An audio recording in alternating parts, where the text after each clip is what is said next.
El día 28 del mes de Iyar del año 5727, que se corresponde con el 14 de mayo del año 1948, se conmemora un aniversario más de la resurrección del Estado moderno de Israel. Y hoy estamos aquí reconociendo que este hecho no es un evento cualquiera, sino uno de profundo contenido profético. 19 años más tarde, en junio de 1967 del calendario secular, tuvo lugar la redención de la ciudad santa de Jerusalén. Y a partir de esos dos eventos, pareciera que se ha detonado en todo el mundo el incremento de uno de los eventos proféticos más extraordinarios de todos los siglos. Me refiero a la restauración de la identidad judía de millones de hijos e hijas de Israel que se habían asimilado en las diferentes culturas nacionales del mundo. Y se está cumpliendo así lo que había anunciado el profeta Oseas, que luego de perder el Shabbat, Rosh Chodesh y el resto del ciclo festivo de la Torá, que marcan precisamente la identidad cultural hebrea. Las ovejas perdidas de la casa de Israel retornarían a esa identidad. La recuperarían y recibirían de vuelta su estatus de pueblo mío y recobrarían la fe y costumbre de sus ancestros. Dice el profeta Oseas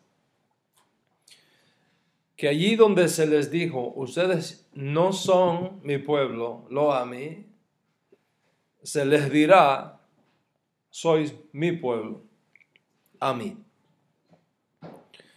No solamente el profeta Oseas, muchos otros profetas anunciaron estos días de restauración de los hijos e hijas de Israel que se habían perdido en las naciones. Ezequiel, por ejemplo, anuncia que Dios traerá de vuelta a todos los hijos de Jacob, que iba a derramar sobre ellos agua limpia, que los iba a limpiar de todas sus idolatrías, que iba a escribir otra vez la Torá, no en tablas de piedra, sino en las tablas de carne de su corazón, y colocaría su espíritu dentro de ellos a fin de que anduviesen en sus caminos y guardasen sus preceptos. Por su parte, el profeta Jeremías, Yirmiyahu, anuncia algo realmente extraordinario. En el capítulo 16 de su profecía, dice el profeta Jeremías, vienen días, dice Hashem, que no se va a decir más, bendito es el Eterno que hizo subir a los hijos de Israel de la tierra de Egipto, sino que se va a decir otra cosa más grande todavía. ¿Cuál es esa otra cosa más grande todavía que se va a decir? Continúa el profeta diciendo, esto es lo que se va a decir. Bendito es el Eterno que hizo subir a los hijos de Israel de todas las tierras a donde los había arrojado. De todas las tierras. Y como resultado de todo ese proceso, han venido surgiendo en el mundo una nueva generación de judíos. Los judíos resucitados de entre los sepulcros de las naciones. Gente que nunca se había interesado en el judaísmo, que nunca había ido a una sinagoga, que incluso no habían visitado Israel alguna vez en su vida.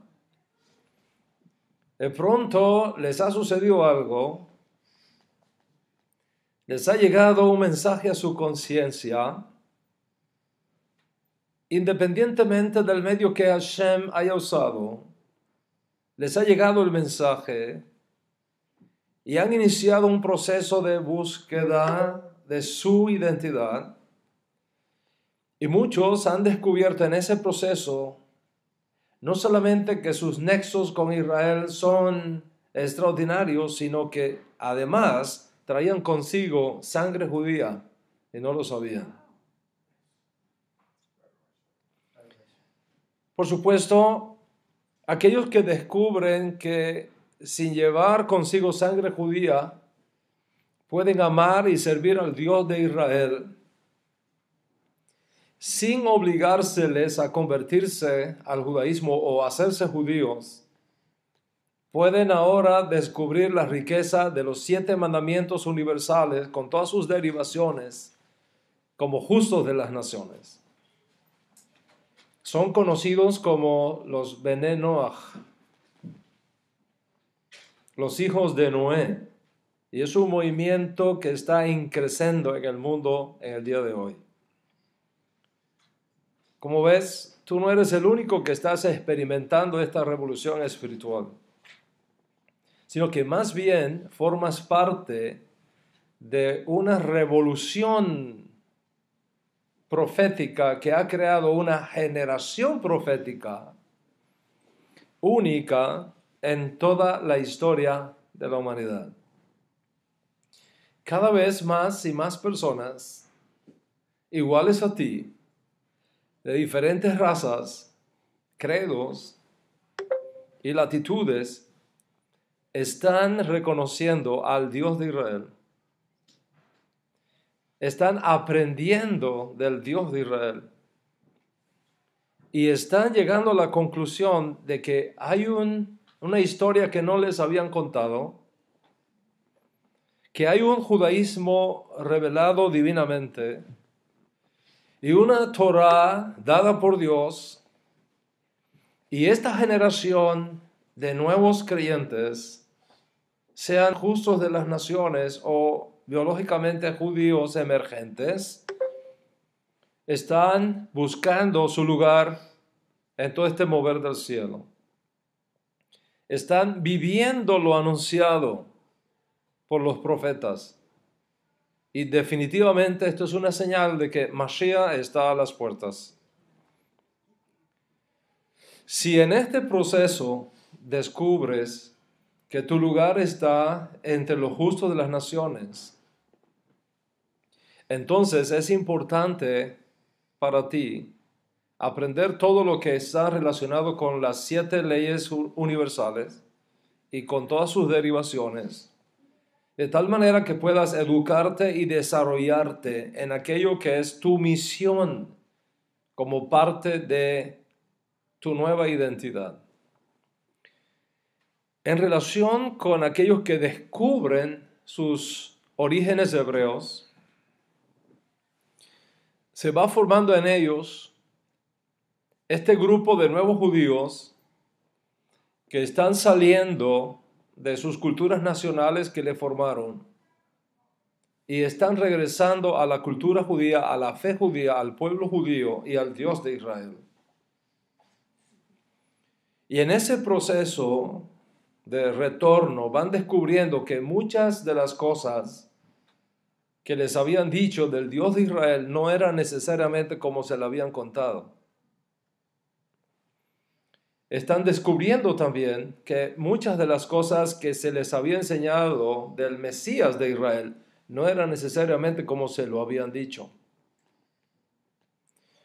Y están descubriendo finalmente que muchas de las prácticas y costumbres aprendidas en sus culturas embrionarias no están en línea con los nuevos descubrimientos de la fe que está teniendo lugar en sus vidas. Y estos descubrimientos producen necesariamente un estado de crisis teológica, cultural, social, familiar, psicológica incluso, que requiere atención y consideración para reorientar sus vidas en aquello que habían perdido y que ahora han encontrado. O sea, su identidad judía en el primer caso, o su identidad como parte de la familia de los santos en el caso de los justos de las naciones.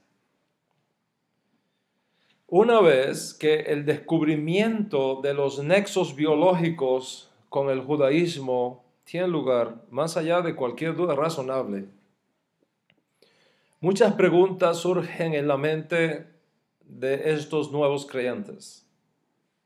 ¿Qué voy a hacer con todo esto?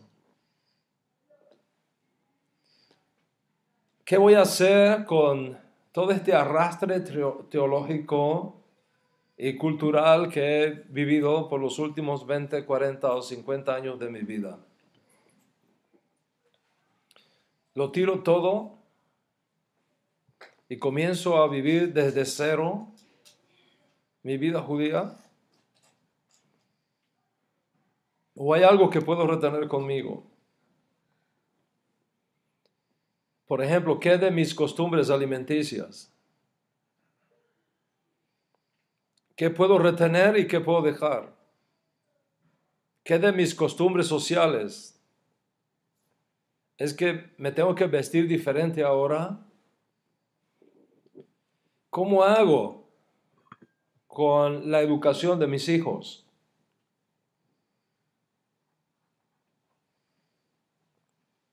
¿Los sigo enviando a la misma escuela de siempre o tengo que cambiarlos de escuela?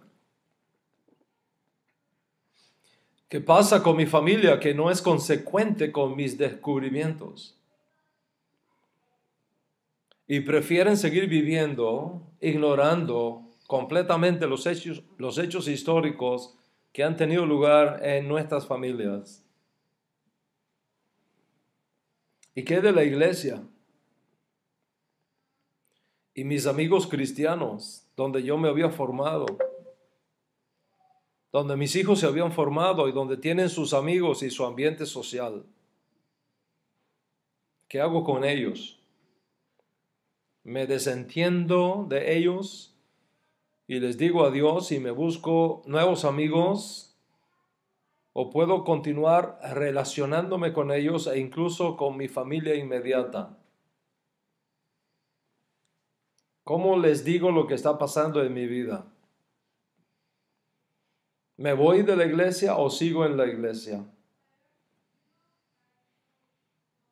¿Qué hago con mis buenos vecinos que siempre estuvieron a mi lado en momentos de dificultades e incluso en alguna de mis crisis familiares, ayudándonos y atendiéndonos? ¿Qué hago con mis padres? ¿Tengo que abandonarlos juntamente con mis hermanos y mis abuelos y darles totalmente la espalda y pretender que ya no existen, que no cuentan y comenzar todo de nuevo? Si debo continuar amando y honrando a mis padres como ordena la Torá, ¿cómo debo relacionarme ahora con mi papá, con mi mamá, con mis hermanos y hermanas que no comparten los descubrimientos de mi nueva fe? ¿Los dejo y me voy o sigo relacionándome con ellos? Y si me sigo relacionándome con ellos, ¿en qué medida? ¿En qué intensidad? ¿Tengo que convertirme al judaísmo o retornar al judaísmo? Porque si llevo sangre judía en mis venas, ¿cómo voy a convertirme a un pueblo del que formo parte biológicamente? ¿No sería una contradicción? Y al mismo tiempo una negación del milagro de la resurrección judía anunciada por los profetas. Entonces, ¿qué hago? ¿Debo convertirme o debo retornar? ¿Y quién puede ayudarme a entender todo esto que está pasando en mi vida, en mi mente? Si decido retornar, ¿a dónde retorno? ¿Dónde está ese pueblo al cual tengo que regresar? ¿Cómo es que ocurre ese regreso formalmente? ¿Me aceptarán o me rechazarán? Si lo dejo todo atrás y me acerco a una comunidad judía y ésta me rechaza, ¿dónde me quedo? ¿Cómo llamaría a ese limbo de retorno donde ahora podría encontrarme? ¿Qué pasará con mis hijos? ¿Cómo socializarán de ahora en adelante? ¿Con quién se van a casar? ¿Qué pasa con mi trabajo? Cuando debo trabajar en Shabbat o de lo contrario pierdo mi fuente de ingresos. ¿Puedo trabajar en Shabbat mientras encuentro una nueva manera de traer el pan a mi casa? ¿Puedo seguir viviendo donde vivo o tengo que mudarme al lado de una Beit Knesset o de una sinagoga o de un Bet Midrash? Todas estas preguntas y muchas más forman parte del impacto teológico, psicológico, social que están experimentando o que experimentarán en mayor o menor intensidad la nueva generación de judíos que ha surgido y que continúa surgiendo en el mundo. Es un proceso que requiere atención y que requiere paciencia y educación. Y entre las miles de preguntas que surgen, una en particular es la que vamos a estar compartiendo en la clase de hoy, en la conferencia de hoy. ¿A qué comunidad debo unirme? ¿Cómo es ese proceso? ¿Qué tipo de judaísmo debo elegir para expresar cultural y socialmente mi identidad judía? ¿Hay un solo judaísmo o hay muchos judaísmos? ¿Y cuál es el auténtico? Si este es tu caso, entonces justamente para ti van dirigidas mis palabras. Y es por eso que el tema de esta conferencia, que espero pueda ser una serie que cubra todos las demandas y reclamos que un tema así tiene, se llama Eligiendo tu judaísmo. Eligiendo tu judaísmo. El título solamente nos dice muchas cosas, muchas cosas. Primero, que existe el judaísmo. Segundo, que existe más de una forma de judaísmo. De lo contrario, no habría elección. Y tercero, que soy responsable de elegir el tipo de judaísmo que quiero tomar como expresión de mi nueva identidad. Entonces, vamos a desarrollar tanto como podamos estas tres ideas. Primero, que existe el judaísmo. Que existe el judaísmo. En sentido general, puedo decirte que judaísmo es la forma de vida que Dios reveló al pueblo hebreo por medio de Moisés y que incluye valores teológicos, culturales y religiosos únicos en su clase.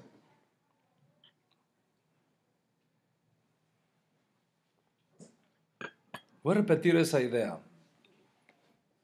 A los efectos de esta conferencia, vamos a definir judaísmo como la forma de vida que Dios reveló al pueblo hebreo por mano de Moisés y que incluye valores teológicos, culturales y religiosos únicos en su clase. Y como te darás cuenta, en esta definición hay dos expresiones que son clave. Primero, que el judaísmo es una forma de vida. El judaísmo es un estilo de vida. Eso es lo primero. Y lo segundo, que el judaísmo es un estilo de vida o una forma de vida fundamentado en una revelación divina dada al pueblo hebreo. Esto significa que el judaísmo es la única religión del mundo que puede demostrar científica e históricamente su origen divino. Voy a repetirte esa idea porque es muy importante. Solamente el judaísmo puede demostrar su origen divino de una forma científica e histórica. ¿Y cómo podemos demostrar eso? La demostración viene dada por tres tipos de evidencias. Tres tipos de evidencias. En primer lugar, lo sucedido con Moisés. Lo sucedió con Moisés. En segundo lugar, la naturaleza de la revelación de la Torá dada a nuestro pueblo judío. Y tercero, la naturaleza misma de algunos mandamientos dentro del conjunto de 613 mandamientos entregados por Dios a través de Moshe a nuestro pueblo judío. Te lo voy a explicar de la siguiente manera. Cuando tú estudias cualquier religión conocida en el mundo, verás que sus creadores o inventores, juntamente con lo que ellos consideran sus libros sagrados,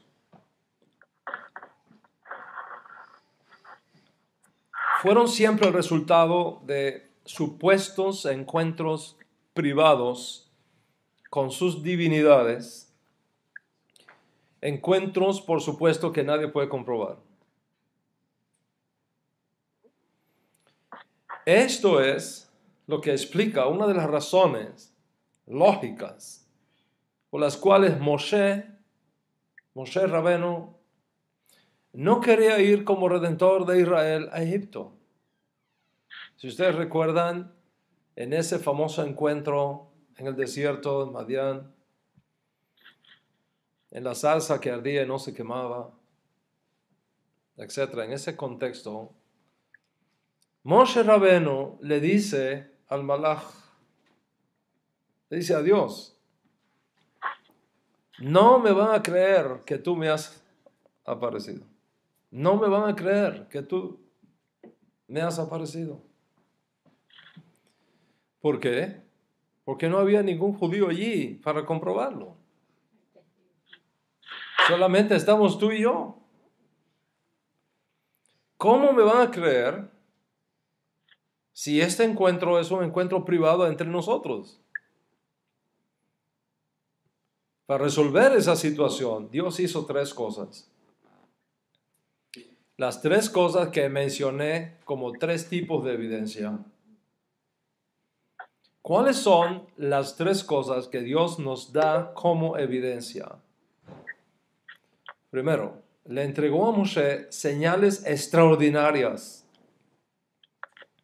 e inequívocas de que efectivamente aquel encuentro tuvo lugar y que aquella misión de redención no es algo que se le ocurrió a Moisés, sino que tiene origen divino, porque nadie podía hacer las cosas que Moisés hizo en Egipto si Dios no estaba con él. El segundo hecho que usó Dios para demostrar el origen divino de la Torá y del judaísmo dado como estilo de vida a Israel fue: te traeré aquí, le dijo Dios a Moisés, te traeré aquí, a este mismo lugar donde yo me aparecí a ti. Aquí te voy a traer y a todo tu pueblo contigo, y en este monte me adoraréis. Y en este monte me adoraréis.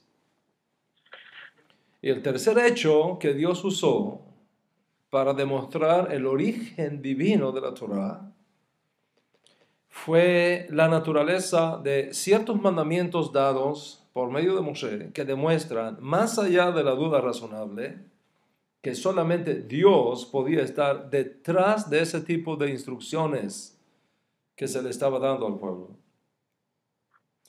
Con respecto al primer hecho, en efecto, cuando los ancianos y líderes de Israel se encontraron con Moisés a su llegada de Madián y vieron las señales que Moisés hizo en presencia de ellos, no les quedó duda alguna de que Moshe no fue a ellos por iniciativa privada, sino que Dios mismo lo había enviado.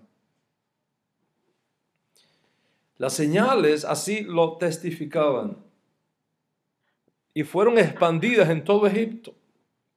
Y entonces le creyeron a Dios y le creyeron a Moisés, el enviado de Dios, para redimirlos de Egipto, como está escrito en el libro de Shemot, Éxodo, capítulo 14, verso 31, donde se documenta esa famosa frase: cuando Israel vio el gran poder que el Señor había usado contra los egipcios, el pueblo temió al Señor y creyeron en el Señor y en Moshe su siervo. Creyeron en el Señor y en Moshe su siervo. Bueno, me están cambiando mi té. Vamos a cambiarlo. Thank you so much. Cuando vieron, es imposible ver todas esas cosas y no reconocer que Dios estaba allí presente. Y dice la Escritura que creyeron en Hashem y creyeron en Moshe, su siervo. Sí, creyeron más todavía en Moshe, su siervo. En relación con la segunda cosa que Dios hizo para demostrar que Él estaba detrás de Moisés, tuvo que ver con la publicidad del evento. Es decir, así como Dios se reveló en privado a Moisés para enviarlo como redentor a Egipto, así se prometió a Moisés que lo haría delante de todo el pueblo de Israel, para que sepan, usando el lenguaje de la Torá, para que sepan que yo, su Dios, estoy entregándoles la Torá, y de esa manera no dudaran de su autenticidad. En efecto, al tercer mes de la salida de los hijos de Israel de Egipto, Dios trajo a los hijos de Israel al pie del monte Sinaí. Y como le había prometido a Moshe, allí se reveló públicamente a todos los presentes Una asamblea formada por millones de personas. Todos vieron las señales. Todos escucharon la voz de Dios hablando. Todos oyeron cuando Dios llamó a Moshe por nombre y le hizo subir a la cumbre del Sinaí. Y es por eso que debes estar absolutamente convencido en tu mente y en tu corazón que ninguna religión del mundo puede demostrar su origen divino excepto el judaísmo. Por tanto, todo lo demás que existe en el mundo carece del toque de autenticidad que tiene la fe hebrea, la fe judía. Consecuentemente, tú que estás en este proceso de retorno, no temas. No temas, estás en terreno seguro. Estás en un terreno firme. Y el resto de las cosas, Dios las va a ir colocando en su lugar. Las religiones del mundo y sus líderes fundadores le han hecho creer al pueblo sobre el cual tienen dominio que Dios les habló en privado, que les dijo esto, que les dijo aquello, o que escribieran este libro, o que escribieran aquel otro libro. Pero nadie estuvo allí para comprobar que eso realmente sucedió. Por lo tanto, es de dudosa procedencia. Dios no tomó ese riesgo. Se reveló a todo un pueblo. Millones de personas fueron testigos de la entrega de la Torá por mano de Moshe. Y es por eso que dije y te digo otra vez, para tu confianza y seguridad, el judaísmo es la única religión que puede demostrar su origen divino. Y ahora además con el sello extraordinario impuesto por todos estos eventos públicos que allí tenían lugar. Y cuando tú entiendes esto, te da precisamente la seguridad de que tú estás en tierra firme, que estás en tierra confiable. El único lugar, la única zona de seguridad bajo el cielo, segura para tú expresar tu fe judía.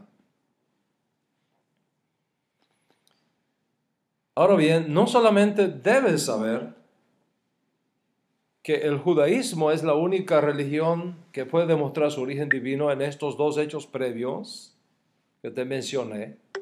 Hay un tercer hecho que confirma esa autenticidad histórica.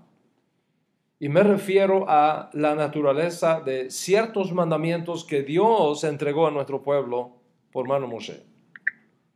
Vamos a ir en algún detalle acá por su importancia. La Torá, que es el libro, el conjunto de libros de instrucciones que Dios nos confió, contiene cierto tipo de preceptos que solamente Dios podría darlos. Solamente Dios podría darlos. Ningún ser mortal podría haber creado tales mandamientos. Y si se les hubiese ocurrido, no lo habrían revelado, porque iría contra sus intereses. Para comprender esto que te estoy hablando, voy a explicarte algunas cosas que son importantes. Debes conocer que la Torá se mueve en ciclos de 7. La Torá se mueve en ciclos de 7. Por ejemplo, 7 días dados a la semana. 7 veces 7 años. Ciclos de 7 años. Y así sucesivamente. De esto tú vas a aprender muchísimo en otras clases. Pero ahora es suficiente que entiendas que Dios creó la semana con 7 días, no con 6, no con 8, con 7 días. Estableció que trabajáramos 6 días, el primero, el segundo, el tercero, el cuarto, el quinto, el sexto, y al llegar el séptimo día dejáramos de trabajar, descansáramos de todas nuestras labores. Asimismo, Dios creó un ciclo de 7 años, 6 años de trabajo y 1 año de descanso, como si fuera un Shabbat semanal, ahora extendido por todo 1 año. Y además creó un ciclo de 49 años, 7 veces 7 años. Y al cumplirse ese ciclo y llegar el año 50, se debía proclamar el año de Yobel, el año de jubileo, por toda la tierra de Israel.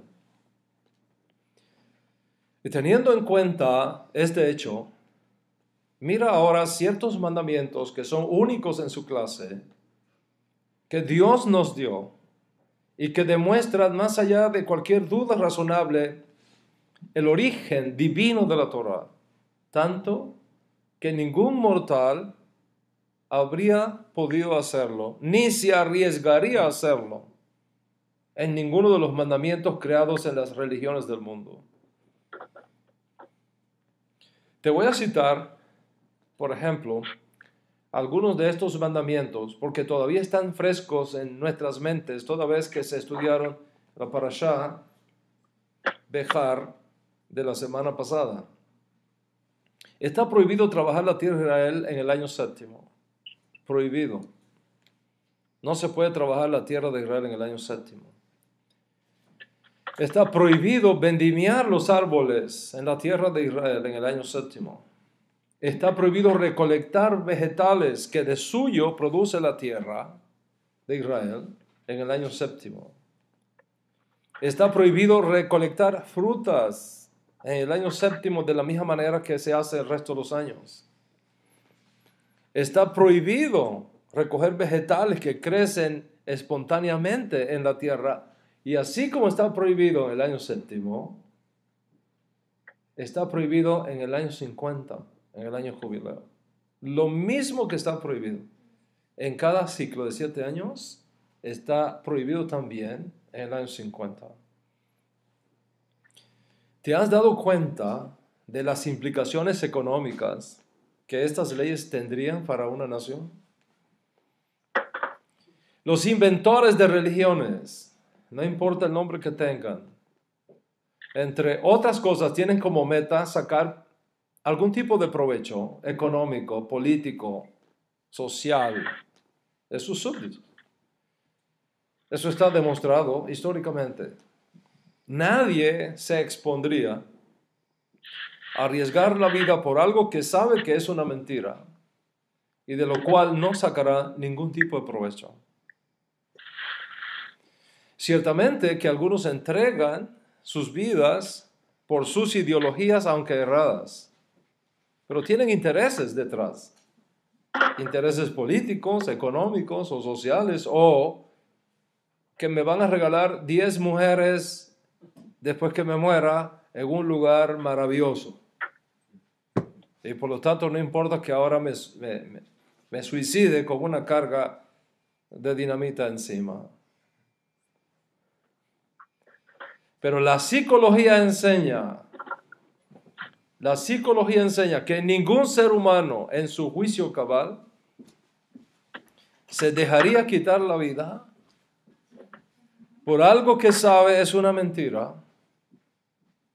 y por algo que sabe que no va a sacar ningún provecho, ni económico, ni político, ni social, ni en este mundo, ni en el mundo por venir.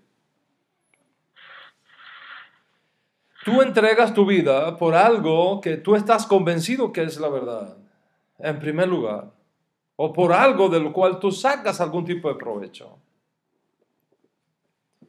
Sin embargo, inventar una cosa que va contra el sentido común, que va contra el interés de la gente, que va contra tu bolsillo, ¿a quién se le ocurriría?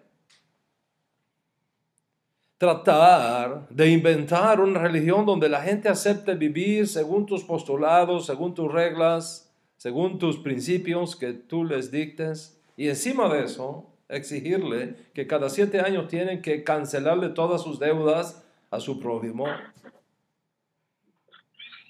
y abandonar todos sus medios de producción y dejar de plantar y cosechar y dejar de hacer negocios, y encima de eso le prometes que no teman hacerlo porque milagrosamente tú vas a garantizarles que en el 6º año van a recibir 3 veces más abundante que en cualquier año de siembra, y por lo tanto tendrán superabundancia de pan y de todo tipo de comida para el descanso del 7º año y aún más allá todavía. ¿Correrías el riesgo de hacer eso? Piensa en eso.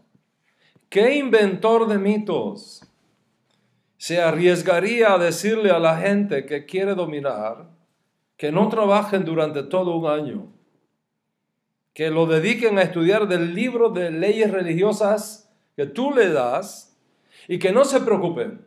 En el año 6º, ya lo verán, la tierra va a producir 3 veces más de lo normal para que haya suficiente fruto como si lo hubiese sembrado en el 7º año. ¿Qué pasará contigo si la gente sigue tus instrucciones y no trabaja en el 7º año? Y luego no pasa nada. No sucede nada, no hay comida. Llegó el año 6º y la tierra no produjo 3 veces más como tú le habías dicho, y ahora no hay comida en el año 7º. ¿Qué tal si viene una grave sequía en el año 6º y no puede sembrar la tierra y una enorme hambruna toca las puertas? ¿Qué inventor de mitos arriesgaría a dar un mandamiento como este? Ninguno. Ni el faraón de Egipto, ni el zoroastrismo, ni el mitraísmo, ni el confucianismo, ni el taoísmo, ni el cristianismo, ni el islamismo, ni ninguna otra religión inventada por los hombres, conocida o por conocer, tomaría tal riesgo. Mira por ti mismo y ve, por ejemplo, si en el cristianismo tiene algo semejante a esto, o si el islamismo o cualquier otra religión que tú conozcas. Mira si por algún lugar los creadores y fundadores de religiones, los creadores y fundadores de denominaciones han firmado algún pacto con un pueblo garantizando que en el 7º año nadie trabaje y que verán cómo la tierra por sí sola produce fruto 3 veces más que lo normal.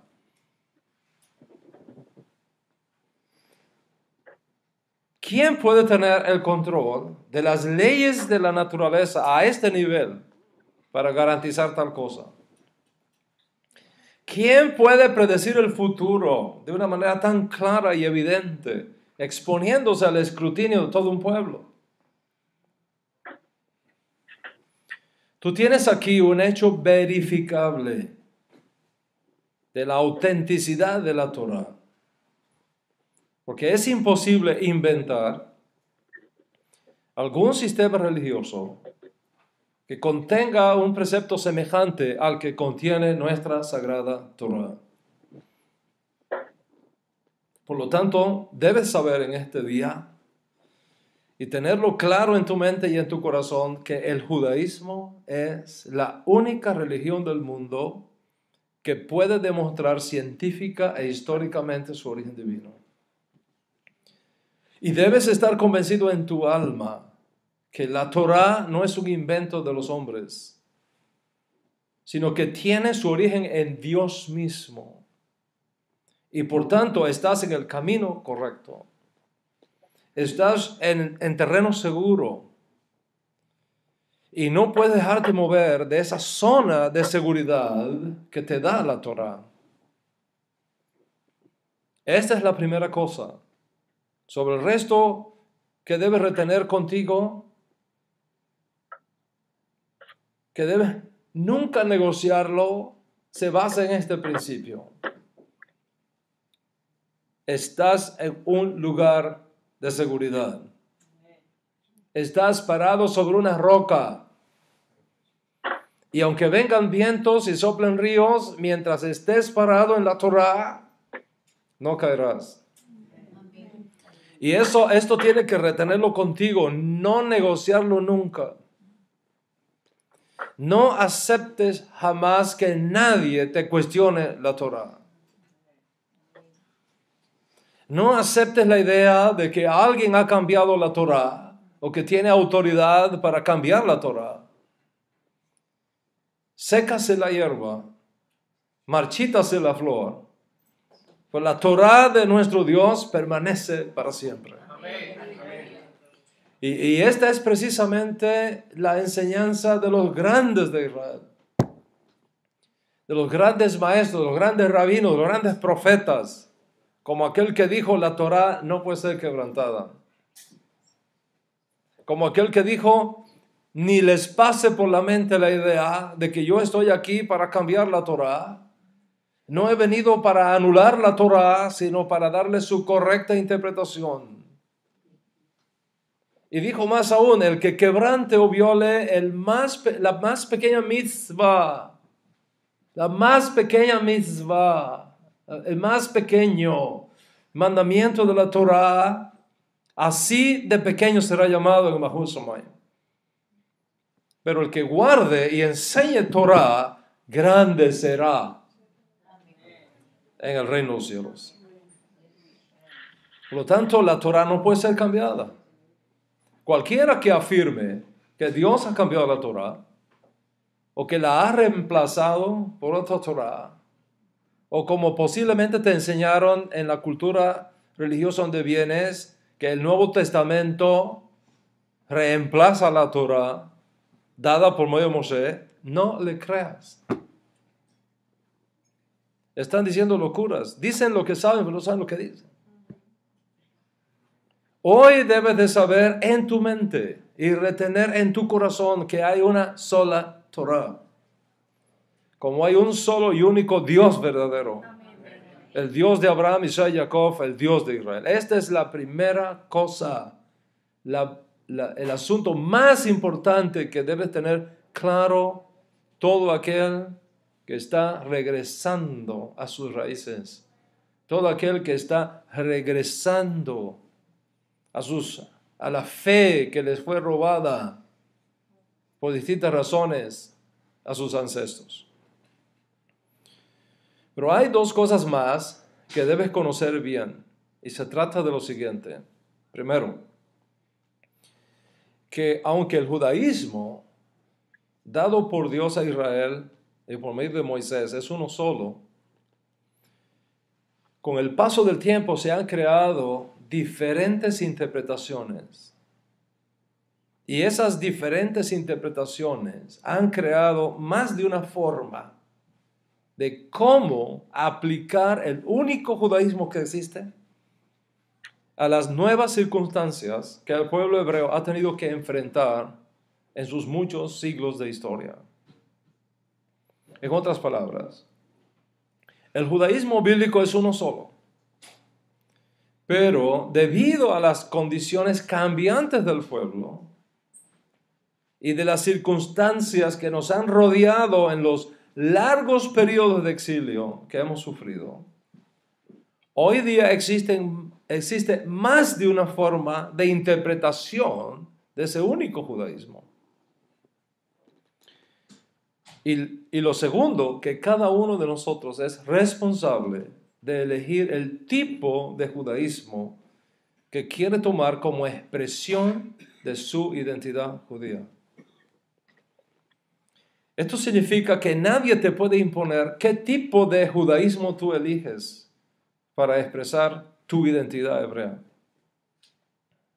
En otras palabras, tú eres libre para elegir responsablemente el tipo de judaísmo que deseas como expresión de tu identidad judía.